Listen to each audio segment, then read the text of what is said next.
On today's show, we are joined by Wes Carter, my attorney, who is also a partner with WintersKing.com.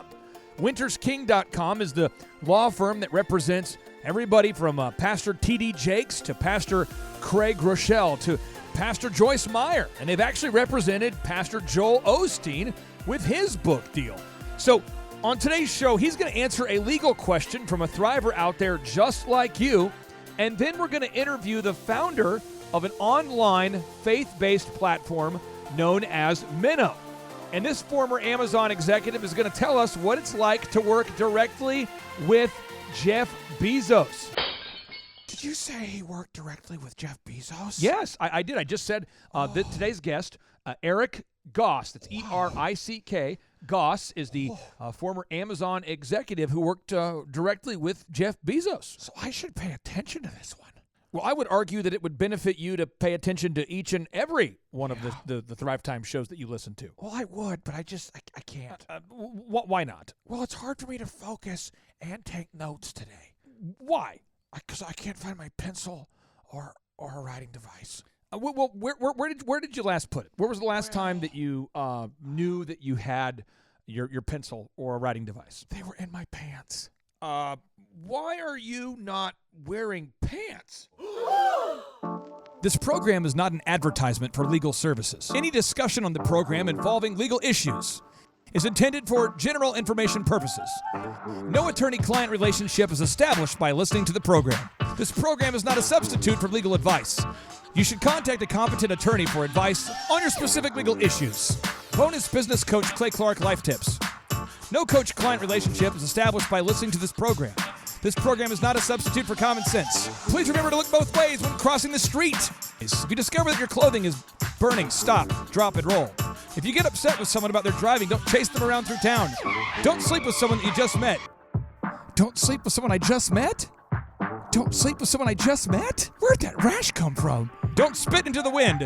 Don't get a regrettable tattoo on your face and act like it doesn't impact your ability to get a job.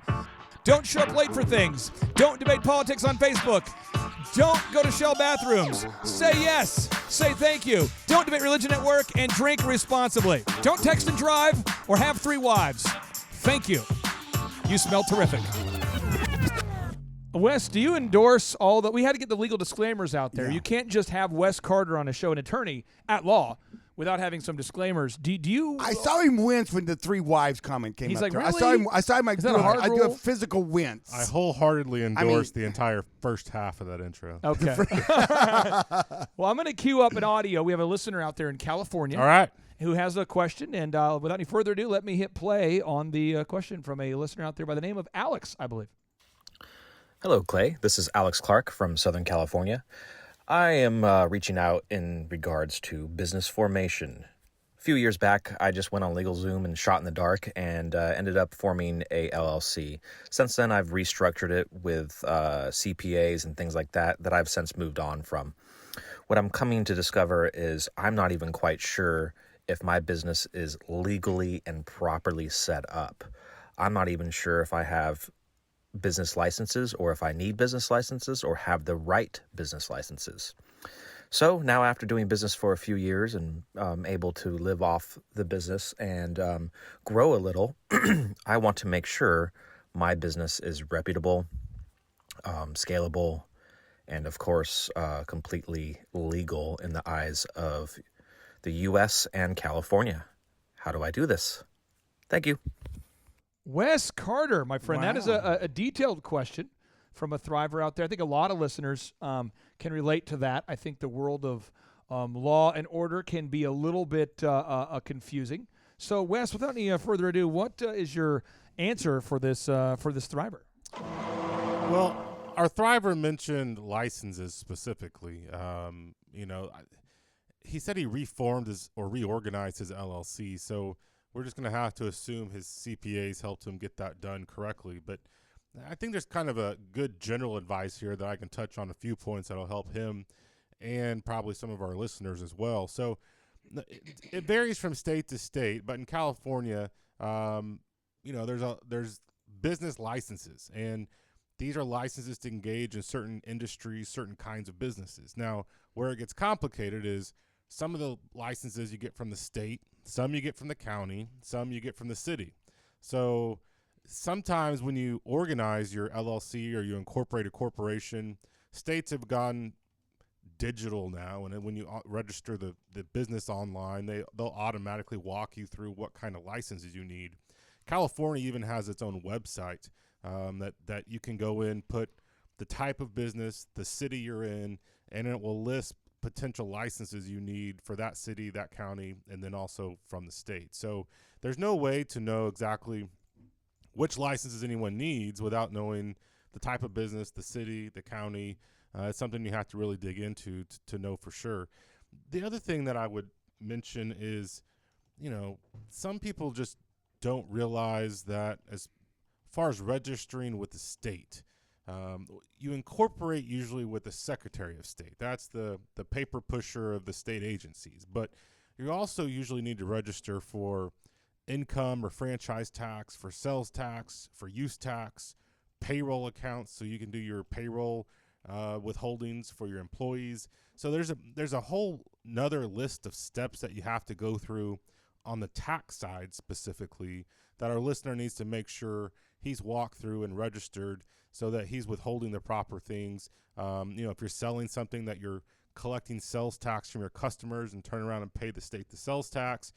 A biggie that has personal liability if you mess it up is the payroll tax, that if I'm paying an employee, I have to withhold income tax from them, hold it in trust, hold it and then turn it over and pay it to the state and the feds. And if I don't do that right, that's something that no matter what kind of proper corporation or LLC structure you have, the governments will hold you personally liable for those. Z, I want to get your take on this as we wrap up today's show. As an entrepreneur who started off as an optometrist, but you've always been an entrepreneur trapped inside of that optometrist body. Just trying to break out. Talk to me about this. There's somebody out there listening right now. Okay. Saying, I can't afford to hire an attorney right now because ABC 1, 2, 3. Do you believe that is ever an accurate statement, or do you believe that every entrepreneur out there needs to have a once over, at least a deep dive one time from an attorney to look at everything to make sure they're properly calibrated, they're properly licensed? Do you believe every entrepreneur needs to do that at least once, or do you believe that there is a valid time where you say, well, I don't have enough money to do that, and you just kind of mail it in? I mean, what are your thoughts on that? Well, I think a couple things. One, the definition of having your own attorney is a process. And I think everybody, if you're an entrepreneur, should go in. A lot of these attorney firms, I know Wes Carter's firm does this, will allow you to come in, no charge, and have a certain set of, how much time do you give someone to come in and interview you as the potential attorney? We do free 15-minute consultations. Okay, there you go. So you can do these consultations, kind of bounce around town. Maybe your friend knows maybe this, maybe that. You kind of, here's some referral, your network, however you find them, bounce around, go meet some guys, gals, whoever, and then say, you know what, this person I like, we get along with. And now, yes, to answer your question, though, a little bit of money spent up front can save a lot of money in the end. I know that things set up correctly the first time can save you a lot of money to have to fix it after a long time. A little bit of money up front can save a lot of money in the end. Right. And but the first step is having someone you can call your guy. Like Wes, he's my guy. He's my guy. He's gonna call my guy, And then what happens is having them check under the hood, make sure everything's, copacetic, everything's on high and tight. Then what happens is you now have a relationship. And that relationship with an attorney is very important, because if you're an entrepreneur and you're successful and you're one of those companies that hopefully is going to make it and roll on and make some what we call money or profit. I've heard about that. I know. It's a crazy concept. The I know. old profit gang. I know. The whole kind of profit gang. Unfortunately, in this world, you might need an attorney because somebody wants some of that money and they want it in a particular way. And what I'm talking about is a lawsuit. And so having a relationship, having someone that's already kind of come in, checked your foundation. When you buy a house, you get it inspected. And there's a reason why you get it inspected, Clay. And you may say, well, I can't afford an inspection. Yes, you can. You can afford to have your business inspected and make sure the foundation is good. Now, you're going to build on top of that. You're going to build your business on top of that. But then to have a guy that is your inspector, your attorney that comes in and says, hey, everything's good. We've done everything. We've crossed all the T's. We've dotted all the I's. You're golden. I've researched it. Your business model needs this, and this, and you have them. Check. You're good. Go rock on with it. And then whenever you do need them in some capacity, now you have a relationship with them. I love to tell my clients, I say, it's better to have a bad day than a bad life. The bad day, and I'm not trying to speak negatively about Wes Carter, the bad day is when you hire an attorney. Yeah. Because it's not aligned with your vision. It's not exciting. That wasn't part of your business plan. You turn into the bank. Most people don't even And factor year in legal two, I'm going to expenses hire like into a lot of attorneys because I'm going to get sued. Most entrepreneurs, you never see a line item on their budget for legal fees, ever. So you're kind of going, hey, I wanted to just sell burgers. I wanted to sell production. I wanted to be a disc jockey. I'm going to clean carpet. And then all of a sudden, you go, how much are you guys? And they say, it's not free. And you're like, what? Are you kidding me? What? Not free? What? I thought information was free. And then somebody should read this article. I'll put a link to it on today's show notes. Title, this is from Forbes. Forbes, by the way, the Business Bible. They say, you're not, it says this is the title of the article. It says, you're going to get sued. Here's how to not get screwed. Oh, that's a good title. And it explains that right now, the statistics that they can find is that 36 to 53% of small businesses are involved in one piece of litigation right now. 36 to 53 right now. Currently. Right. Not the life of the corporation right now as we Currently. sit here. And it says gosh. And it says wow. 90% of all businesses, not just small, but big businesses, are involved in litigation. So you want to have that conversation, not out of desperation, but out of proactivity. You don't want to have a conversation out of desperation when you're looking for an attorney. That's like needing to get married about an hour before the wedding. It's like, I need to get married. Is somebody around? That's like that 1 hour Britney Spears marriage. Yeah, if you get a lawsuit, you've got 20 days to respond. So it's not a good time to be interviewing. You figure in the 3 days you're crying before you even read what's going on. Right, exactly. And then it's a weekend, and now you're getting whoever you can get your hands on. Right, exactly. And that is not the way to do it. And that's not the way to do it. So find somebody, get a relationship. If you're going to be an entrepreneur, if you're going to have a business, find someone, build a relationship, and while you're at it, you can build that relationship by having them check under the hood, make sure everything's high and tight with all your business endeavors, and that's the paperwork, all that you're doing. It's really important to know that you know even what you don't know. A lot of people are like, I just don't, I open a business. I mean, how much more difficult is that? It makes it more likely that when you have those quick questions, you already have a relationship. So I don't understand this paragraph in this contract. Will you let me email it to you. Right. Those 10-minute questions that can also save a ton of money. True. But if you have that relationship, it opens up those quick little questions that can save a lot of time too. Right. Now, let me say this, a little segue. This is something the listeners might not know. See, we're going to interview a guy right now by the name of Erick Goss. Now, Erick Goss is a former Amazon executive who just founded a platform called Minnow. It's a digital lifestyle company for Christian parents and families. And there's a Hollywood Reporter story about it. You can read it. Now, is it okay if I call him right now? Let's do it. Okay, I'm going to call him right now.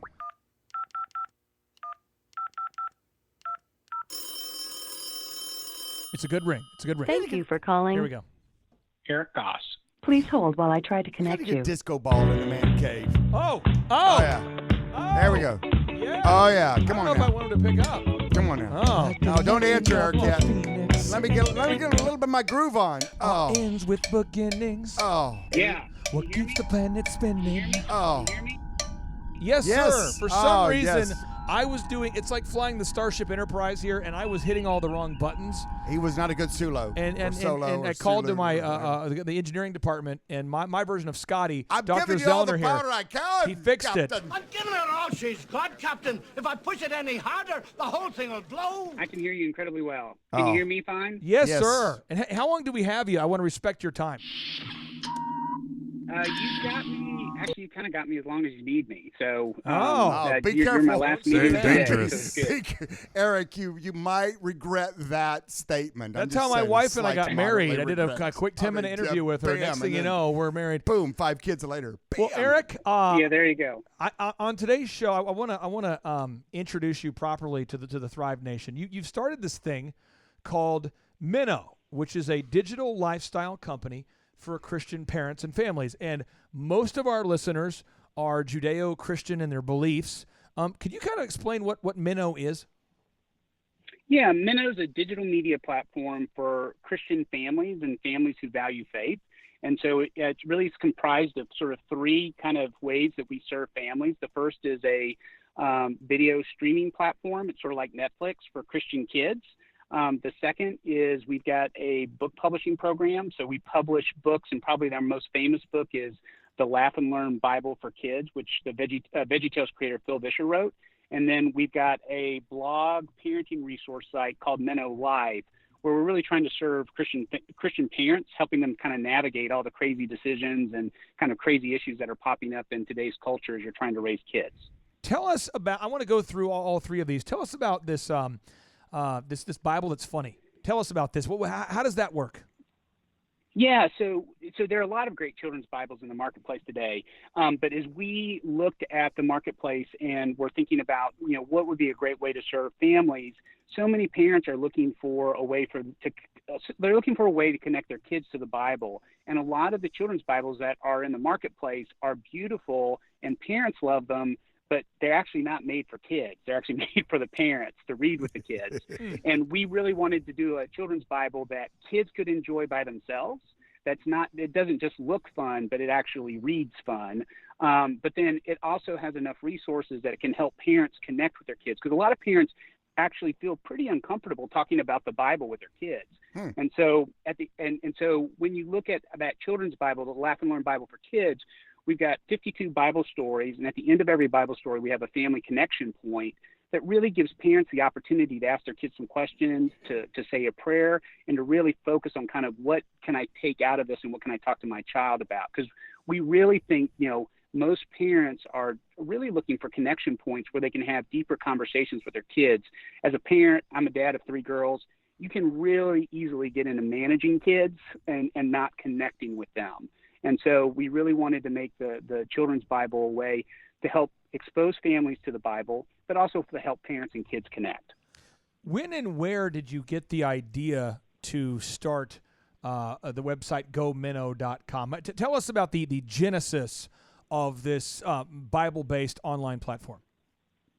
Yeah, so I started my career in the Navy and was at Amazon in the early days, and got to work as a chief marketing officer for an e-commerce company here in Nashville, and met a guy who asked me to kind of come alongside and help him think about, how to enter the media space and how to serve faith-based audience. And as I worked with him, we actually started working with Phil Vischer, who created VeggieTales, and Phil had a great idea to do a DVD series called Buck Denver Ask What's in the Bible. And we helped Phil build that series out, and it was very successful.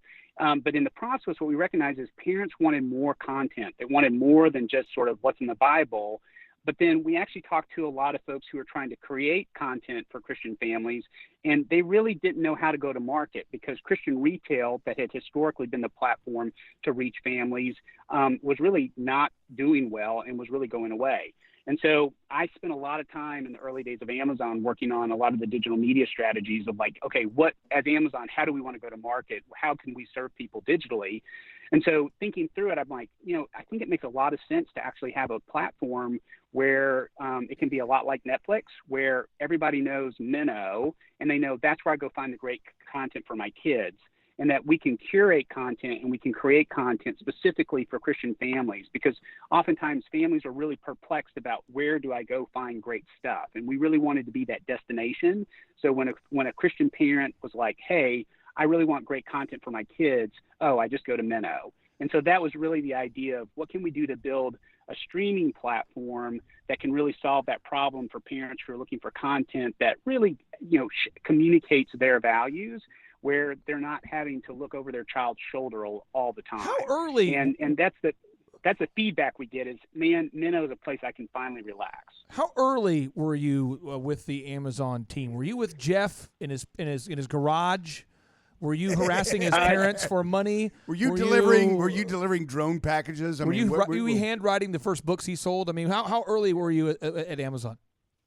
Yeah, so when I got there, I was probably in like the employee number around sort of close to the 2000s. But most of the folks that worked at Amazon were warehouse staff at that time. Yeah. There were about 300 people at corporate. And so wow. I knew the executive team well and bumped into them and had the privilege of getting yelled at by Jeff many times. Oh, cool. Hey, what's it like to be in an office with Jeff Bezos? I think a lot of people know, they hear the name Jeff Bezos. Right away they start getting into net worth conversations. They start thinking about, and they start to say, that guy, I mean, there's all these stories that come out. If Jeff Bezos dropped $100, it doesn't make sense for him to pick it up because he just earned – the guy's worth $116.2 billion, but he's also human. What was it like to work in an environment with Jeff Bezos?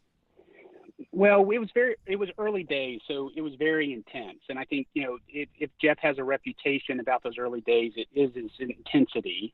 But Jeff is brilliant, and honestly, my time at Amazon is very formative to how I run my company today as a CEO. And the thing I loved about Jeff and what I learned from him is he has the ability to take apart a business or an industry in a meeting and understand what the first principles are and how do you win. And so I would see him in different categories and talking to different executives, and he was really good at asking questions and really understanding because he's innately curious. He really wants to understand, how do things work and how do you win in this marketplace. And the other thing that I really took away from my time working with him was he doesn't really have a lot of patience for middle management. Like what he would say is, like, I don't like people who manage in the middle. I want people who manage meta and micro. And the idea there is, in a digital environment, small decisions have huge impacts because they're scalable. And so the example I give about micro is one of the employees when we were at all hands was complaining about why is Jeff actually editing the copy for Super Saver shipping. We were launching kind of the free shipping over $25. And Jeff said, look, every customer that touches our website is going to see that. And that's probably going to cost us tens of millions of dollars. And so that is the absolute right use of my time as a CEO. And he would also believe that, like, if you don't understand the details and sort of the nuances of your business, it is very difficult for you to understand the strategy. And then at the big picture, at the meta is, how do I really understand to navigate the industry, and how do I understand what my opportunities are and where do I want to go? And so what I find, like, it's real easy as you get promoted or as you're CEO of a company to not think about the details. But oftentimes it's in those details, it's in the customer conversations that happen in call centers or over email, or it's in the analytics that give you the insights to actually understand what the opportunity is for the customer. And so, he is an incredible individual. He's put together an incredible team, and he's built an incredible company. So I have a ton of respect for him and feel very privileged to have been in that environment. And he really created what I call kind of a digital culture, which is everything can be measured, and everything that can't be measured, let's try to figure out how we can evaluate whether it's going well or going poorly. And so I really took that with me of, okay, what do we do to build out the algorithm? What do we do to build out the mathematical model of the business, and really understand what are the levers that we can do to create value? And so it was a real privilege to be there. And, if I shared with you kind of all the people I worked with as colleagues, I'd be naming, the executive teams at Uber, at Hulu, at Google, at Facebook. Super cool. I mean, it was a really interesting time to be there. Thrive Time show now. If you were to name drop the biggest people we've worked with, you'd say, Dr. Zelda would be my probably Thrive Time show. Back to you, Dr. Zelda. So, Erick, all our listeners are very curious people. Maybe not as curious as Jeff Bezos, but they're curious. And everybody's Googling your name right now. And I find it fun. I have an older brother named Erick, and he always fussed because he's E-R-I-K. And so many people are E-R-I-C. And I love you because you've got them both. You do E-R-I-C-K. So everybody out there Googling right now, it's E-R-I-C-K and then Goss, G-O-S-S. Am I right or am I wrong? You are right. As I say, I'm not an either-or kind of guy. I'm both and. You're both, exactly. That's what I love about it. I don't know that I've ever met an Erick I never have. This is the first time. First time, I'm but gonna with the put this C and a down K. on the I mean, record. he's like, his parents were like, "Are we going to go C or a K?" And they looked at each other and said, "You know what? This kid's got a lot going for him. We can just tell. Just give him both." Almost 2,000 shows. I mean, just- We've never interviewed an Eric with a E-R-I-C-K. Never, not once. I'm booing all the. I'm booing our show. I'm booing our show. It's been a there's show gotta be- that we Maybe really he's missed the only ball. one out there. I don't know. Okay, He well, could be. He might be. We move on. We move on. But I tell you what now, and Minnow, for those of you out there, are people are Googling right now. They're looking. They're on their computers. Yep. It's MINN, just O, not the G-O, W. Take the don't even think. M-I-N-N-O. G-O-M-I-N-N-O. Wes Carter, you are an attorney. Eric, Wes is an attorney. His law firm, wintersking.com. That's wintersking.com. They represent Brother T.D. Jakes, Pastor T.D. Jakes. Mm-hmm. They represent maybe some good networking opportunities for you guys. They represent Craig Yeah, Rochelle that sounds great. with Life Church, and they have represented in the past Joel Osteen's book deals, and they do represent Joyce Meyer, and just a lot. I mean, huge names in that Christian literary space. Yeah. Wes, I'm sure you've got a ton of questions here. This is, and by the way, you guys are going to be talking offline. I can tell. Well, one of the questions I have is, obviously you've Minnow's Launchpad seems to be a huge library of VeggieTales, which is just a wonderful, popular, faith-based programming. But from your entrepreneurial spirit, I'm going to go out on a limb here and say that that's not all you have in plans for Minnow. I'm wondering, can you share with us, maybe give us some secrets as to what the future holds for Minnow as you expand your programming and your library and kind of where you're taking this thing? Yeah, so VeggieTales I think is very important to the Christian audience, and I've often said, when you talk about Christian children's content, it's sort of VeggieTales and everything else. Mm-hmm. Like there's a sense that VeggieTales is that unique and special. At the same time, it's over 25 years old, and so it's been around. It's a nostalgia brand for a lot of parents, and they want to share that with their kids, and we love VeggieTales. At the same time, when we look at what the opportunity is for the Christian audience, not just in the United States, but globally, there's such a blank canvas for the type of shows that are available. And so we've got a number of great shows on our platform now that are done by new creators, like I think about Ryan DeFreitas and Allegories, that are shows that are in work that people are building out and doing good work around. It's just there's not been a great platform for people to find out about them. But honestly, there are a ton of people out there who want to make content for the faith-based audience that just don't have a way to go to market, because you could actually have an idea for a show that's even better than VeggieTales today, and there would be no way for you to get to market because there's no one to fund it. You'd actually have to go raise that money and build it out, but then you would have to figure out how to distribute it because there's no one who's actually interested in carrying your product. Right. Because Netflix, Amazon, Hulu. And so our vision is really, what can we do to build a world-class platform that can aggregate as large an audience as possible, and at the same time bring world-class creators who care about that audience to create for them. And so we're talking to a number of creative networks, both in New York and Los Angeles, where that tends to be where a lot of the best creatives are in children's media. But we're also talking to teams across the country about what can we do to start scaling and ramping up original content for children, because we really feel like there's a huge opportunity, but we've really had to get the platform in place. So much of our strategy has been, let's validate that there's an audience. Let's make sure that there's a financial opportunity. Yeah. Once we validate and verify that, then let's go and start investing more funds in creating original content. Part of it's really about, in many ways, it's good business practice and good stewardship. We don't want to go spend a lot of money around something that no one wants.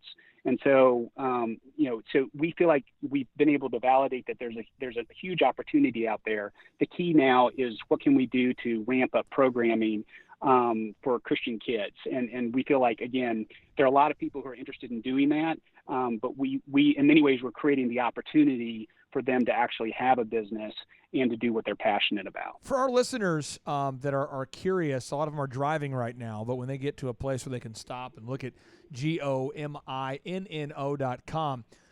it's $6.99 a month, right? $6.99 a month.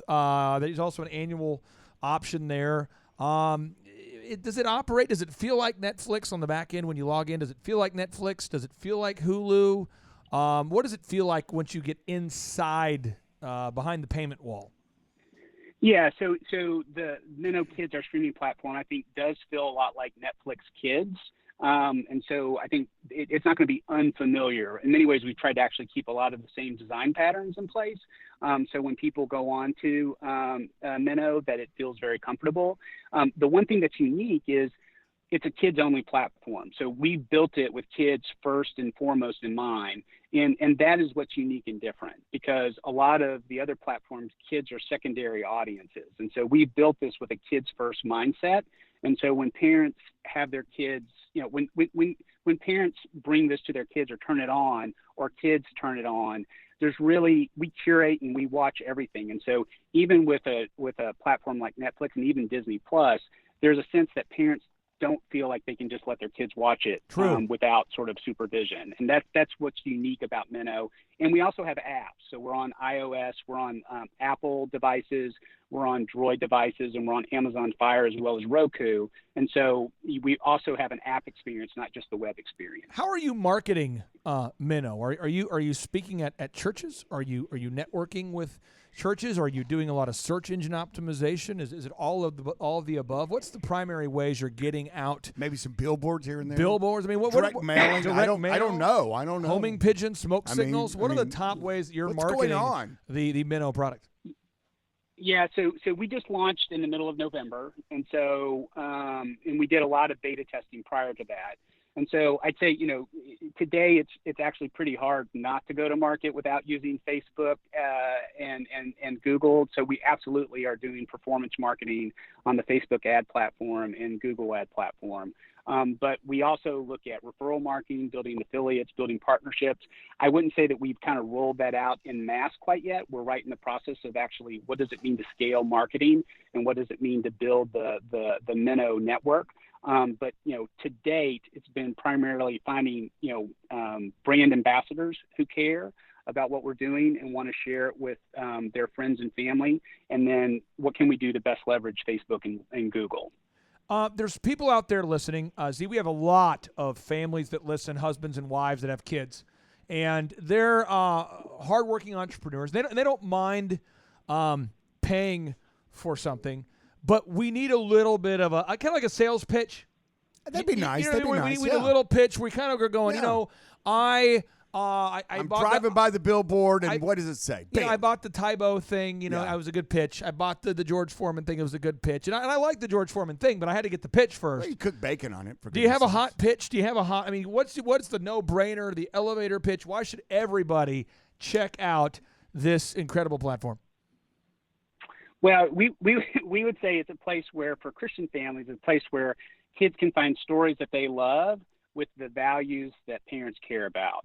And there are very few places that Christian families can go and find that it is okay to be who they are, and find programming that is going to support what they think is important. And we've done a lot of work to basically make sure that that is a world-class experience for Christian families, because so often parents, when you talk to them, they feel compromised as soon as they turn on a media platform. And what I say is, we are not doing our job if we get a parent to neutral. We have to get Christian kids to, hey, I love this, and screen time is meaningful. And so at Minnow, we really are about what can we do to make screen time an asset to a family versus a liability or something that you're feeling is a compromise. And when you talk to our customers and you get that feedback, what you recognize is we're actually giving them a sense of liberty, that they actually are making choices that are consistent with their values. And it's not an issue of compromise, because we don't feel like Christian families need to compromise. They need the choice that they can say, yes, this reflects what I care most deeply about in the world. And so Minnow is one of the few places online that parents can find that choice and have it available to them. Now, when you talk about kids, what's your target age here? What's the age that really is functional on GoMinnow.com? Yeah, I'd say Minnow Kids is primarily set up for preschool to fifth grade. And we've got content that actually serves kind of that broad age group. And a lot of families have multiple kids. And so, you may have a preschool brother and a, early elementary school sister. Sure. They're going to be able to find programming that they like on Minnow. So do you have a rollout for teens coming, or what's your future plans for Minnow? Yeah, so I think long term we'd like to offer that. We actually have a lot of parents who are already asking for that, who have become subscribers. I think our primary focus right now is really going to be, stick to our knitting and focus on just preschool to fifth grade, with the expectation that we'll focus here domestically in the U.S. and then also begin to look at global, because even though we've only been out a few weeks, we actually have subscribers in over 40 countries globally. Cool. And so I think there's a real opportunity for us to actually serve the church globally. But once we start kind of building and getting more momentum, we'd love to be able to serve teens. Teens is such a different market because in many ways, parents are making choices for children under the age of 10. But once you start getting in that kind of 9 to 10 range, the kids are making their media choices. And so you've got to take a different approach. And we're not quite mature enough, I think, to dive into that and address that issue as much as we'd like to, because I think there's a strong need there. But we're just not set up today to go do that. Is that on your bucket list of things to do? I mean, is that something you want to do, you're going to do? Want to do? Want. Yeah, I'd say aspirational. If you think direction, that we'd love to do that, because it's.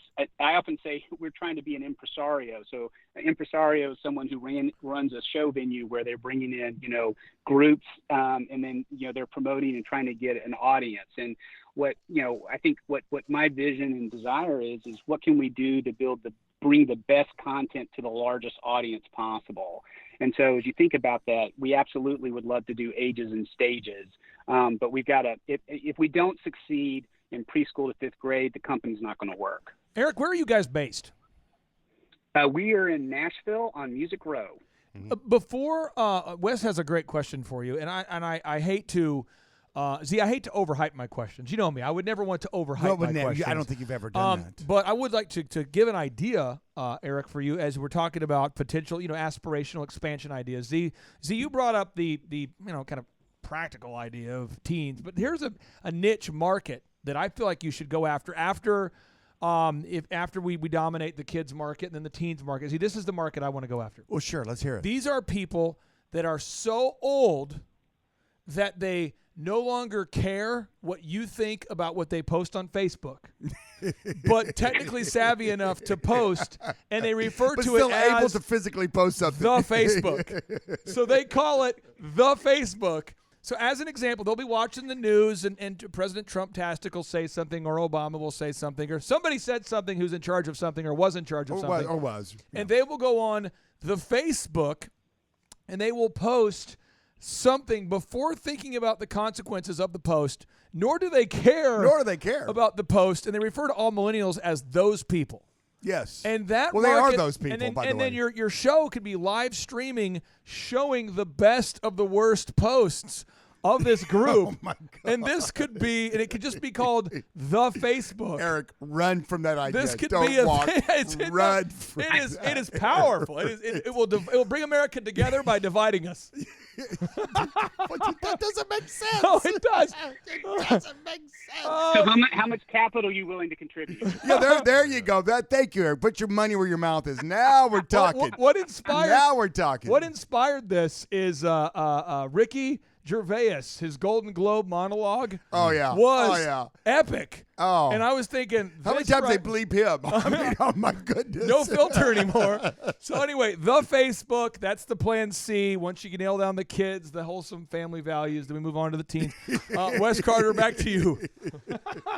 Yeah, follow that up. Well, first, let me start by saying I'm as soon as we get off the show, I'm going to go to Amazon or whatever portal I choose to use and get one of those Laugh and Learn Bibles, because last week, you don't know this, Eric, I have a 5-year-old and 8-year-old girl. So we're at Books A Million as we're shopping same girls, over the holidays. both 5 and 8? Yes, it's a weird time warp Okay, thing. sorry. And so we're looking at Bibles, and I'm like, oh, check out this awesome action Bible. Oh, yeah. Which is, cool to me as a guy, but it's like a Batman graphic novel kind of drawing. That's awesome, Bible. That's awesome. Right. But my 8-year-old girl's like, why? That doesn't look fun at all. It's the best so I look Bible at the Laugh and Learn Bible. It's a great idea, great product that you're selling at the Minnow store there for Minnow Kids as well. I have a kind of off-the-wall question here. I know there aren't a lot of players in this market, but, there's some other, I'm assuming, competitors out there doing some similar things, maybe not on the scale that you're gearing up for, but we've talked about this on the show before, where we can have faith-based businesses and still make a profit, and still compete in the marketplace and still demand excellence. So I'm curious, can you give us an insight into your strategy to dominate this specific little niche here? I mean, I'm sure you have other people that have done this before or are doing this now. What's kind of your idea here, from a businessman's perspective to dominate this market? Dominate. Dominate. Yeah, it's interesting you asked the question, Wes, because there's part of me, like my entrepreneur strategy mindset is like, okay, I know the answer to that question, but I'd say that the kind of the part that drives me at this point is really kind of what is God calling us to? Yeah. And really understanding what's the business that he wants us to build. And granted, like I was very successful early in my career in the Navy and then at Amazon.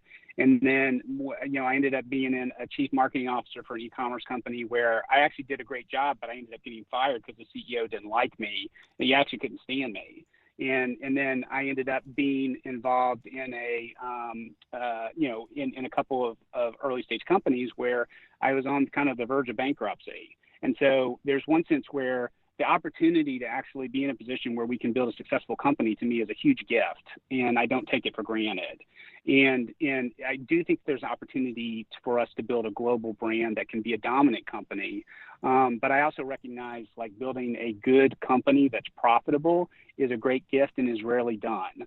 And so as I kind of look at kind of where we can go, the thing that I feel like is most important is how can we first serve Christian families in the best way possible? And if we win, I love what Seth Godin says is oftentimes you can't outthink the competition, you have to outlove them. And I think for us, it's what can we do to really understand the problems that Christian parents are dealing with? Because, I think about this every day, but I always say, dad's coming in late from work, mom is making dinner, the kids are frustrated. And the last thing that mom or dad are thinking is, what can we do to actually help our kids better understand what it means to know Jesus and to love one another? They're in survival mode. And what we really want to do is create a platform where in many ways we say internally is like, what can we do to make it just press play? What can we do to create a user experience that's fantastic, that comes alongside and makes mom and dad a hero and really gives children a Christian imagination? Like, who can I be and what can I become by knowing that there's a God who loves me? And so, as I think going forward, we've got to be technically excellent. And, the great news is I spent 7 years at Amazon working with some of the best and brightest in e-commerce. I know what that looks like, and I know what the people look like that we have to bring on board, and I understand the type of culture we have to create and the type of rigor and the type of bar that we have to set for ourselves to be able to be excellent, not just within the faith-based market, but in the market in general. Because my perspective is we have to hit this bar of excellence. There's a bar of excellence and expectation that has to be hit. And you can't, because for many millennial Christians, I know as an entrepreneur and someone trying to build this company, as soon as I see it's a Christian streaming company, they assume that it's not as good. It's mediocre. Yeah. It's not going to be as smart. It's not going to be informed. And so that's with my core customer. That's not with someone. No, you're what you just said. I want to real quick. I want to share this. This is a funny story. I got to be I have to be so careful as I tell this story. So careful. We have a person who reached out to us to be on the show a couple years back who was a Christian musician during the time that I grew up. Yes. I won't mention male or female, just a Christian musician. And I was a DJ. That's how I made my initial mark on the planet there, Eric. I grew America's largest wedding DJ company. We were doing like 4,000 weddings a year, DJconnection.com. So I grew up listening to Dr. Dre and SWV and TLC and hip-hop stuff. I'm listening to really well-produced stuff, L.A. Reid, Tony Braxton, Boyz II Men. And I remember a family member bought me tickets to go see this individual at the Mabee Center. And I was excited to go to a concert, but I'd already seen the best the world had, so to speak. And when I went to the concert and I saw how bad the music was, how bad the T-shirts were, how disorganized, in comparison to the secular concerts, I thought, I'm not down with this. So as a teenager, I was like set back. I mean, you know what I mean? I just was so disappointed by the Christian music, and it was like that for everything I could find. It was like, this is just terrible. I don't want to listen to second-class music. And that's what excites me so much about what you're doing right now and what Kanye West is doing. Because Kanye's performance at Joel Osteen's church, Lakewood, was epic. And the choir arrangements were awesome. The music videos are great. And he's bringing that excellence. You guys are bringing that excellence. There's so many great Christian things that are hitting the marketplace. But I felt bad because we had this person wanting to reach out to us, Wes, to be a guest on the show. And when John told me who it was, I said, oh, no. They set music back 20 years. Oh, no. So I'm excited that you're putting quality first here. Do you have an ask for our listeners today? Do you want everyone just to go do a trial? Try it out? Should they? What is the action step you would like the Thrive Nation to take today on this special occasion? Yeah, so I'd say there are two things. One is go check out gominno.com, GOMINNO.com, and or go to your favorite app store and search for Minnow Kids and give us a try. And so it's a 1-week free trial, and it's $6.99 a month or $69 annually, and try out the app. The second is go to Amazon or your favorite bookseller and check out the Laugh and Learn Bible for Kids. I know you'll be blessed by it, and it's a great Bible to share with your kids. But if you don't have kids, or you even just want to share it with others, we have people who are actually buying them by the carton load. We had one person who actually bought 100 of them to distribute at their local church. And so, and if you check out Amazon, it's got like 148, it's 5-star reviews. I mean, Phil Vischer did an incredible job on it, and it's great. But yeah, check us out and give it a trial.